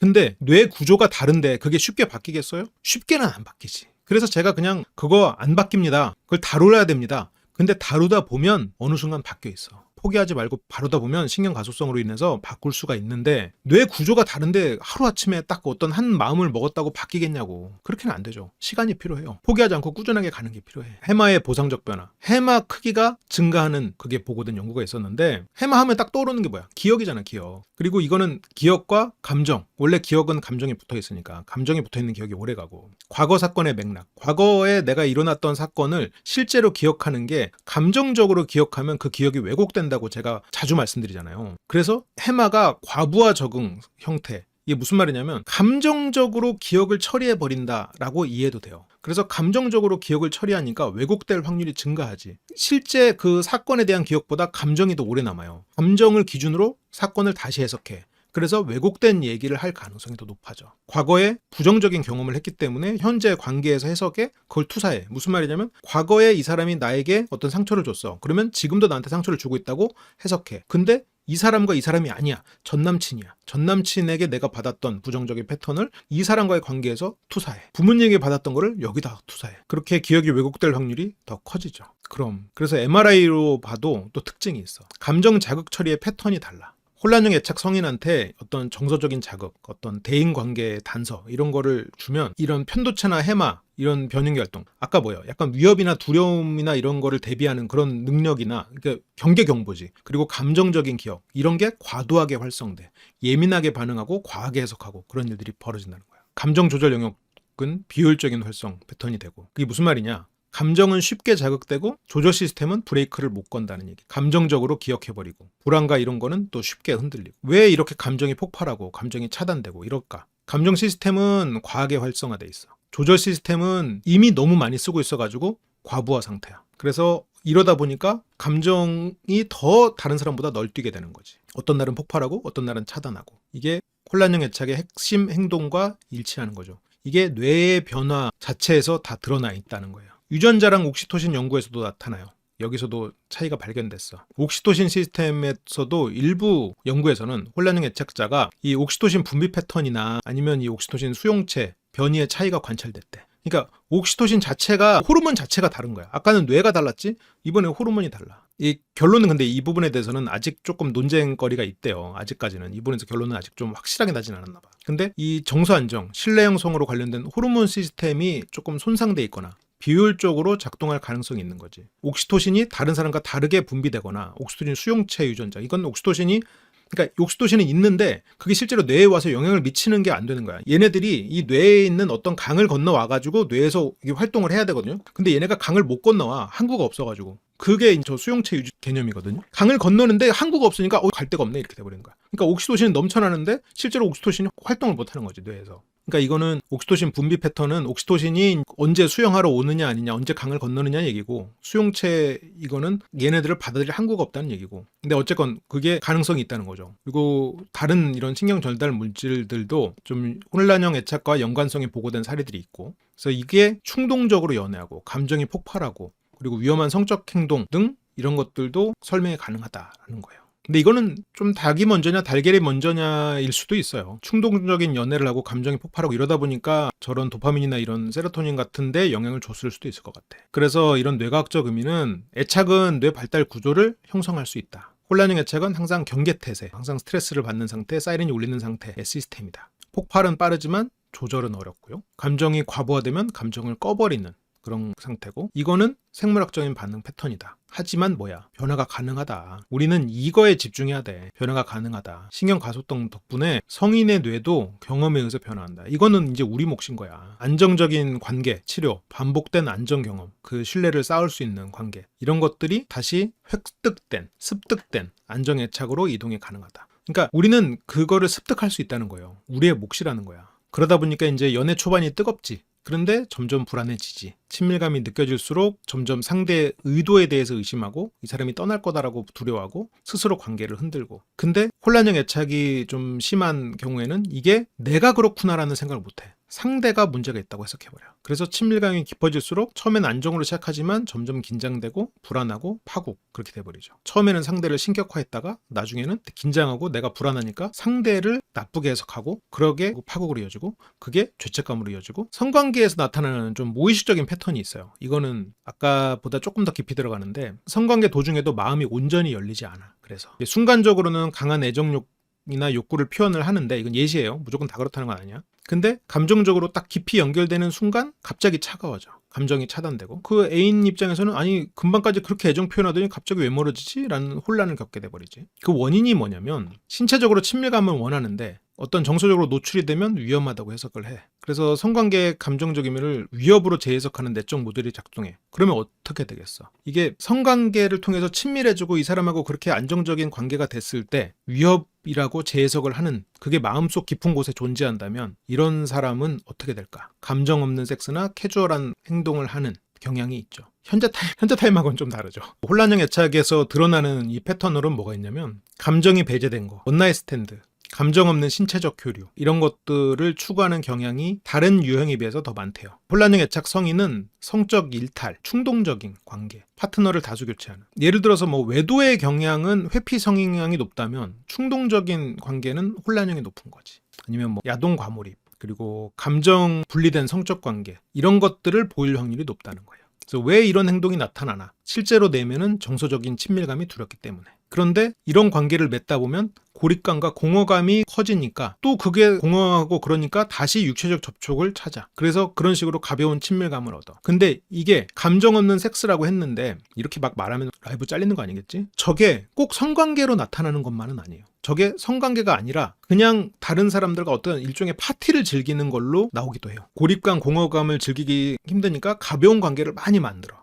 그래서 막 엄청난 인싸처럼 보이기도 해요. 그런 식으로 대리 친밀감을 얻는 거. 근데 이렇게 대리 친밀감을 얻는 게 어떤 정서적인 회복이나 진짜 안정감이 아니잖아요. 저런 대리 친밀감을 통해서 점점 더 공허해지고 자책하고 또 무언가에 중독되고, 이런 패턴으로 간단 말이야. 그리고 수동적이고 복종적인 역할의 패턴이 생겨날 수도 있어. 복종적인 역할이 나타나는 근거는 이게 무조건 다 그렇다는 거 아니에요. 이런 경향성이 나타날 가능성이 크다는 거지. 어린 시절 양육자에게 형성된 거부, 공포를 경험했지. 그러니까 내 욕구를 주장하면 그게 예측할 수 없는 분노로 돌아올 수 있지. 불안하지. 그러니까 내 욕구를 드러내는 것을 터부시해. 그래서 이런 관계에서도 어떤 특징을 보일 수가 있냐? 상대 요구에 맞춰. 내 편안함보다 상대 만족을 더 우선시해. 그리고 어떤 이런 성관계에 관련된 의견을 내는 거를 되게 어려워해요. 근데 이건 약간 문화적 차이도 있을 거는 같아요. 그래서 이런 거는 단순히 취향이 아니라 버려질까 봐 두렵기 때문에 이런 걸 못해. 지배적인 파트너를 만났을 때 더 심해질 수 있어요. 이런 건. 지배적으로 요구하는 파트너를 만날 때 자기 방어가 더 취약해지고 그냥 다 들어주는 거지. 결과적으로는 정서적으로는 소진되고 불만족하고 내면적 허무감이 증가해서 갑자기 관계를 차단하는, 그러니까 만날 때는 모든 거를 다 들어주는 그런 관계였다가 갑자기 관계를 차단하고 도망쳐버리는 그런 걸로 이어질 수가 있죠. 네, 이거는 뭐 폴리아모리하고는 좀 다르지. 여러 파트너니까. 그래도 비슷한 부분이 조금 있을 수는 있을 것 같아요. 여러 파트너, 외도 가능성 증가에는 어떤 메커니즘이 있느냐? 왜 혼란형 성인은 다수의 파트너 패턴을 보이기 쉬울까? 불안형 측면에서는 빠르게 사랑에 빠지지. 성적 관계도 빠르게 시작될 수 있죠. 회피형 측면에서는 관계가 깊어지면 스스로 단절하고 새로운 대상으로 이동하지. 이게 두 가지가 결합되면 어떡하겠어? 능력이 있어야 가능한 거 아니에요? 아니지. 자기에게 맞는 시장을 찾으면 되죠. 그래서 그런 게 강화되죠. 짧은 관계를 반복하게 되지. 빠르게 성관계가 맺어지니까 짧은 관계가 되지. 빨리 단절하고. 모든 혼란에 해당하는 건 아닌데 이 경향성은 뚜렷하다고 합니다. 그리고 특히나 이제 정서적 공허감을 해소하기 위해서 충동적으로 성행위를 하고 다시게 반복되는 이런 일들이 있을 수 있죠. 근데 모든 혼란 애착이 다 이런다는 건 절대 아닙니다. 이런 메커니즘이 있다는 거지. 저거를 또 넘어서는 어떤 자제력이 있을 수 있죠. 그리고 그런 성향 때문에 이런 만족도가 낮아요. 친밀감도 자꾸 상처를 받고. 감정적으로 불안하니까 이 관계를 할 때도 몰입을 못해. 관계 중에도 머릿속으로는 불안해. 의심이 들고 두려움이 떠다녀. 그래서 이 사람이 진짜 날 사랑할까? 내가 잘하고 있나? 이 감정은 오래 못 갈 거야. 막 이런 생각들이 머릿속에 떠다녀. 그러다 보니까 만족도가 낮아져요.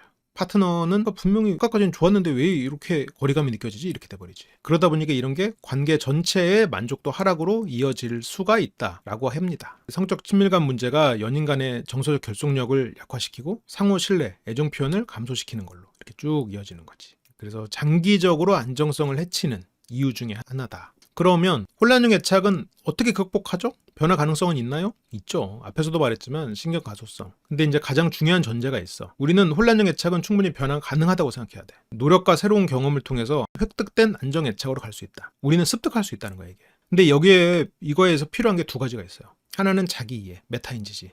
또 하나는 안정된 관계 경험. 이 두 가지를 우리는 만들어내야 돼. 이걸 확보해야 돼. 그러면 이 자기 안정된 관계 경험을 위해서 우리는 어떤 전략이 필요할까? 자, 첫 번째 전략. 메타인지를 강화시켜야 돼. 메타인지를 어떻게 강화해? 여기서는 나의 패턴을 인지하는 거. 내가 왜 사소한 일에 이렇게 불안해지지? 아, 나는 이런 거에 대해서 불안해지는구나. 나는 친밀해지면 도망치네? 아, 내가 이게 지금 패턴이었네? 아, 저 사람이 문제가 있던 게 아니라 내가 지금 친밀해져서 도망치고 싶어 하는구나. 라고 자신을 객관적으로 3인칭으로 볼 수 있어야 돼. 3인칭으로만 보는 사람은 1인칭으로도 봐야 되겠지만. 그래서 내 반응을 패턴으로 이해하는 게 이 회복의 출발점이에요. 이 첫 번째가 패턴 인지하기야. 인생 PT 들으신 분들은 아, 우리가 했던 게 그거구나 아마 깨달으실 거예요. 우리가 하고 있는 그런 다양한 실습들이 기본적으로 이런 철학들이 담겨 있어. 3인칭으로 보는 거 맨날 훈련하지. 다양한 방식으로. 그래서 3인칭으로 보는 거 중에 몇 가지 훈련법이 있지만 뭐가 있을까? 나는 솔로로 분석할 때도 내가 어떤 한 캐릭터에 몰입해가지고 제가 악당 이렇게 안 하잖아요, 우리는. 그걸 3인칭으로 분석하잖아. 그러니까 악당 입장에도 돼보고 피해자 입장도 돼보고 양쪽에서도 보고 이게 전체가 그 시점을 다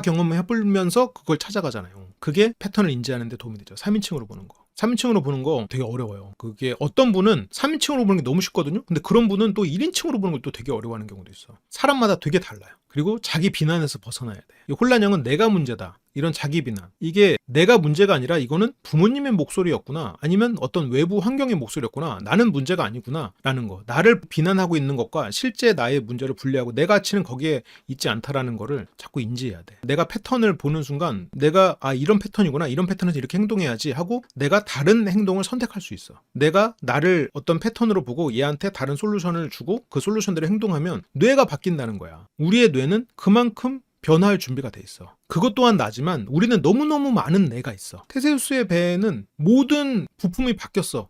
그렇지만 그 배는 그 배야. 우리의 뇌가 완전히 바뀌고 우리의 세포가 다 달라졌어도 우리는 우리예요. 그러면 어떤 우리를 선택할 건가? 우리는 선택할 수 있다는 거지. 근데 그 선택 과정이 좀 길어. 그래서 이게 선택인지를 인지하지 못할 수가 있지. 우리는 선택할 수 있어요. 대응 전략을 선택할 수 있어. 함께하는 커뮤니티. 이게 지속 가능한 커뮤니티가 내가 믿는 배우자일 수도 있고 아니면 나랑 똑같은 신뢰를 원하는 사람들 간의 모임일 수도 있겠지. 서로 근데 안정된 것을 보여줘야 될 거고. 그래서 환경이 다르면 말하기나 감정 유형도 다르다라고 마음을 훔치는 대화법이라는 좋은 책에 써있는 문구고요. 이제는 절판됐죠. 책 제목이 바뀌어서 새로 났는데 바뀐 책 제목은 제가 잘 모르겠어요. 애착 문제도 같은 원리로 이해해야 돼. 자책을 줄이고 변화 기반을 만들어야 되니까 일단 자기 이해를 이런 식으로 하는 거예요. 그냥 단지 내가 그냥 책을 많이 읽고 심리를 공부하는 것만으로는 되지 않을 수도 있지. 조금 실행을 해야 되고 하려고 해야 되는 거지. 두 번째, 감정 표현 훈련과 취약성 드러내기. 내가 약함을 드러내는 거. 내가 나를 인지하고 나를 그냥 드러낼 수 있는 거. 취약성 표현은 혼란형에게 가장 어려운 영역이에요. 그래서 누군가가 나의 어떤 취약한 부분을 봤을 때 폭발해버릴 수가 있지. 그래서 나는 사실 지금 불안해.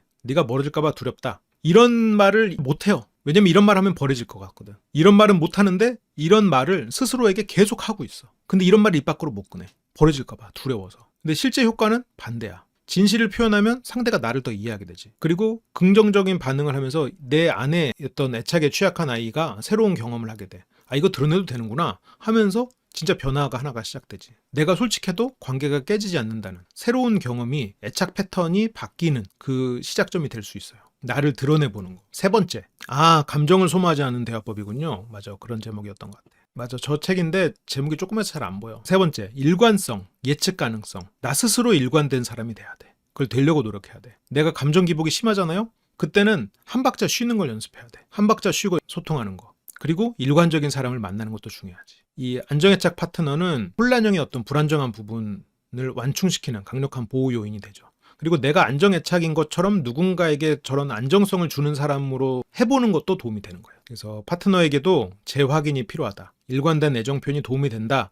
라고 얘기를 해보는 것도 도움이 돼요. 한 박자 쉬는 게 며칠까지는 안 가도 되고 진짜 그 찰나의 순간만 조절을 하는 걸로도 도움이 돼요. 진짜 뭐 짧게는 1, 2초만으로도 도움이 되지. 어떤 감정 폭발을 조절하는 측면에서만 보면. 네 번째, 트리거 파악. 이거는 앞에서 봤던 자기를 이해하는 거랑도 연관이 되는데 이 트리거 예시는 뭐가 있어? 상대가 피곤해 보이면 너 나 사랑하지 않냐? 휴대폰을 보면 너 왜 딴짓하냐? 너 나 무시하냐? 단답형 메시지가 보면 아, 이 사람 사랑이 식었구나. 이 사람 날 사랑하지 않는구나. 단답형으로 이번 주말에 뭐해? 이번 주말에 아직 생각 없는데? 생각이 없어? 나에 대한 생각이 없나? 그 다음으로 생각 없는데? 다음 말은 뭐야? 개새끼야 헤어져. 과장된 표현이죠. 그리고 이번 주는 조금 쉴게. 이런 것도 바로 그냥 손절 메시지로 이해해버리고 이런 거에 내가 대응하는 거. 이게 부정적으로 이 사람이 나랑 헤어지려구나? 그런 생각하지 말고 일단 좀 호흡을 통제하는 거. 호흡을 하는 거는 어떤 우리가 나를 컨트롤할 수 있는 가장 기본이 돼요. 내가 심호흡하고 일단 10초를 쉬어. 딴 거 몰라도 10초만 쉬어도 내가 이성적이 돼. 내가 근데 10초 동안 부정적인 감정을 계속 돌리면 안 되지. 그 루프에서 벗어나야지. 루프에서 벗어나기 위해서 10초를 멈춰놓는 거야. 그러면서 이번 주말에 바쁜 일 있어? 라고 물어보는 거지. 거기서 개새끼 헤어져 이게 아니고. 그리고 내 좀 믿을 만한 파트너에게 내가 불안할 때 어떤 방식의 레슈어런스가 도움이 되는지, 이게 뭐냐면 누군가의 걱정이나 불안, 의심을 덜어주기 위해서 하는 어떤 조언, 위로, 확신. 그러니까 나한테는 이럴 때 이런 얘기 해주면 난 좀 도움이 되더라. 내가 이런 일을 할 때는 나한테 어떤 이거를 보내줘라. 나는 이게 트리거가 되더라. 이런 거를 미리 상대한테 매뉴얼을 주는 거야. 이렇게 좀 해줄 수 있겠니? 이렇게 좀 해주면 좋겠다. 그리고 또 도움되는 게 전문가의 도움을 받는 거. 이런 치료. 그래서 애착 기반 치료 같은 게 과거의 상처를 마주하거나 아니면 자기의 인생을 어떤 맥락적으로 바라보거나 그런 것이 애착 경험을 제공하고, 커플 상담도 상대가 어떤 악의를 가졌다 이게 아니라 이 사람의 패턴이구나, 이 사람의 트리거는 이거구나, 나의 트리거는 이거구나, 이런 거를 해석할 수 있죠. 그러니까 내 감정에 치우쳐 있으면 1인칭으로 보면서 저 새끼 나쁜 놈 하고 터지거든요. 근데 양 사람이 있고 이걸 시스템적으로 두 사람의 관계에서 얘는 이런 상황에서 터지고 얘는 이런 말을 하고 이렇게 터지면 이렇게 반응하는구나를 내가 이 위에서 바라보면 3인칭 관찰자 시점으로 보면은 얘가 어느 상황에서 폭발하는 패턴이 있고 그 패턴이 있을 때 이렇게 하면 되는구나가 보여. 상대가 나쁜 놈이 아니고 이 안에서 볼 수 있는 거야. 전혀 다른 게임이 되는 거지. 컨트롤이 좀 더 쉬워지죠, 그러면. 그래서 안정애착 파트너가 어떤 방식으로 지지하면 가장 효과적일지 구조화할 수 있죠. 그러니까 이런 심리를 문제풀이 방식으로 이해할 수가 있죠. 그리고 자기 돌봄과 내면의 치유라는 게 있는데, 자기 돌봄 방법은 명상, 일기쓰기, 요가, 감정 관찰 훈련 이런 게 있다고 해요. 근데 저는 이제 명상을 굳이 따로 해야 되나라는 생각은 있어. 왜냐면 우리가 살아가는 것 자체가 명상이거든. 그냥 나를 돌아보는 거, 그리고 나의 패턴을 찾아보는 거, 이게 다 명상의 맥락이거든. 그래서 자기에게 맞는 걸 찾으시면 돼요. 내면의 치유, 과거의 나에게 편지를 쓴다거나, 그리고 어쨌든 이거는 과거의 맥락을 이해하는 걸로 비슷한 효과가 될 수 있고, 자기 연민을 조금 더 강화할 수 있다. 근데 자기 연민이 또 너무 커지면 안 돼. 그리고 지지 그룹, 비슷한 어려움을 가진 사람과 연결되면 안정감을 줄 수 있죠. 그래서 이런 효과를 우리가 이제 함께 지금 계속해서 주고 있다, 서로. 어떻게 보면 신쿵이들이 서로에게 주고 있는 게 이런 의미들이죠. 서로를 또 배려하고 이런 부분들이니까, 나를 이해하고. 그래서 마지막으로 모든 불안정 애착은 변할 수 있습니다. 그래서 애착 회복 강의에 어떤 조금 더 이렇게 디테일한 기술적인 부분들은 더 있어요. 그래서 나중에 한번 그걸 보시면, 뭔가 애착에 대해서 조금 더 실용적으로 당장 해야 되는 걸 찾고 싶으면 그런 강의 쪽을 좀 보시는 것도 좋을 것 같고, 오늘은 좀 혼란형 애착 부분에 조금 더 중점을 더 봤어요. 그래서 안정 애착은 다시 배우는 기술이다. 습득할 수 있다는 거지. 근데 반복된 안정 경험, 감정 표현, 자기 이해, 치료. 인생 PT 2기 때 수업이 너무 좋았다고요. 인생 PT 2기면은 작년 아니야? 지금 9기인데 그 모듈들, 이번에 인생 PT는 그래서 애착 회복이에요. 협상 기술을 내면에 적용해서 애착을 회복하는 데 쓰는 그런 거죠. 그래서 아무튼 혹시라도 오늘 강의 재밌게 들으신 분들은 많이 와주시고요. 변화의 기준은 냉전 기간이 줄어든다거나, 불안이 올라올 때 스스로 인지하고 조절할 수 있다거나, 상대의 감정을 조금 덜 위협적으로 해석한다거나, 예전보다 쉽게 대화가 된다거나, 이런 것들이 또 하나의 변화의 기준이에요. 그래서 우리가 이제 생각해야 되는 건, 혼란형 애착은 고장난 게 아니다. 어떤 상처받았기 때문에 쓰는 전략인 거야. 그 안에서 생존 방식이었어. 근데 이제는 세상이 변했다는 걸 깨달아야 돼. 비유적인 표현이에요. 회복은 당연히 가능하다. 올바른 관계, 기술, 지지 이런 게 주어질 때 더 깊고 안정된 사랑을 경험할 수 있다는 거지. 근데 여기에서 남 탓하거나 어쩌면 내가 패턴이 아니라 문제되는, 내가 만나는 사람이 다 쓰레기라거나 이런 식으로 해석해버리면 변할 수가 없는 거지. 그렇고요. 뭐 참고 문헌은 이렇고, 우리는 왜 이렇게까지 흔들릴까? 이거는 뭐 인생 PT 홍보 문구인데 보세요. 그래서 이는 뭐 그렇고요. 많이 와주세요. 혹시라도 인생 PT는 뭐 9기로 끝나는 게 아니고 앞으로도 계속해서 진행이 될 거니까 많이 관심 가져주시고요. 아, 그리고 참 이번에 9기부터 인생 PT는 온라인으로만 들으시는 분들에게도 오프라인에 못 오시는 만큼의 혜택 시간을 드릴 예정이니까 해외나 지방에 계신 분들도 많이 관심 가져주시면 좋겠어요. 맞아요. 안정행이 되려고 노력하는 것도 좋지만 혼란이 남는다고 해도 불안하고 약한 나를 긍정하고 그럼에도 나아지는 나를 인정한다. 그런 게 중요하죠. 제가 그래서 이런 혼란형 애착이나 발작 버튼 이런 것들을 얘기할 때 그냥 없어지지 않는다라고 말해요. 그래서 그냥 다뤄야 된다라고 말해. 왜냐면 그걸 다루면 되지라고 생각하면 없어지지 않는 상황에서 불안하지 않을 수 있거든. 근데 그걸 또 다루다 보면 없어져요. 그래서 여러분들의 어떤 이런 패턴을 읽고 반복적으로 선택했는지 이해하고, 그리고 나의 무의식과 새로운 관점을 발견하고, 그래서 이런 것들을 위해서 함께 나누는 커뮤니티, 이런 혼자가 아니라 강속 속에서 변화, 이런 것들이 도움이 되실 거다. 그래서 제안을 드리는 거다라는 거죠. 과거나 사생활을 오픈하지 않아도 됩니다. 그거는 오픈은 정말 완전히 자기의 선택이에요. 이번에는 그냥 전체적인 거를 좀 아우르는 혼란형 애착 더 비기닝 같은 느낌으로 내일 더 깊은 강의로 한번 들어가 보도록 하겠습니다. 종종 분석을 받고 싶어서 나는 솔로에 나가고 싶다라고 댓글을 달아주시는 분들이 있는데요. 제가 직접 여러분들이 스스로를 분석하고 알아갈 수 있는 시간을 가질 수 있도록 인생 PT 수업을 진행을 하고 있습니다. 수업에서는 스스로를 알아갈 수 있도록 내면 탐구, 객관화 시각, 이런 것들을 훈련을 하고 있고요. 늘 반복되는 감정이나 행동의 이유가 궁금하신 분들, 그리고 앞으로의 선택이 더 나아지길 바라는 분들께 이 수업이 분명한 방향이 되어줄 거라고 생각합니다. 내가 왜 그런 반응을 하는지, 왜 비슷한 상황에서 같은 후회를 반복하는지, 그 이유를 스스로 이해하고 싶다면 함께 해보시길 추천드려요. 인생 PT는 한번 수강하신 분들이 다시 찾는 경우가 많은데요. 그만큼 수업이 실질적인 도움을 주고 깊이 있는 변화를 만들어주기 때문이라고 생각합니다. 그리고 단순한 강의가 아니라 심리적 안전망이 형성된 커뮤니티에서 감정을 훈련하고 자신을 성장시키는 경험이 되는 공간입니다. 수업을 같이 들으시는 분들과 함께 심리를 공부하면서 자연스럽게 교류가 생기고 서로의 심리적인 연결과 신뢰가 쌓이게 되고요. 그 과정에서 감정을 자유롭게 표현하고 연습할 수 있는 안전한 공간이 만들어집니다. 다양한 사람들과 자신에 대해 더 깊이 알아가고 싶으신 분들은 인생 PT 함께 하시면 좋을 것 같습니다.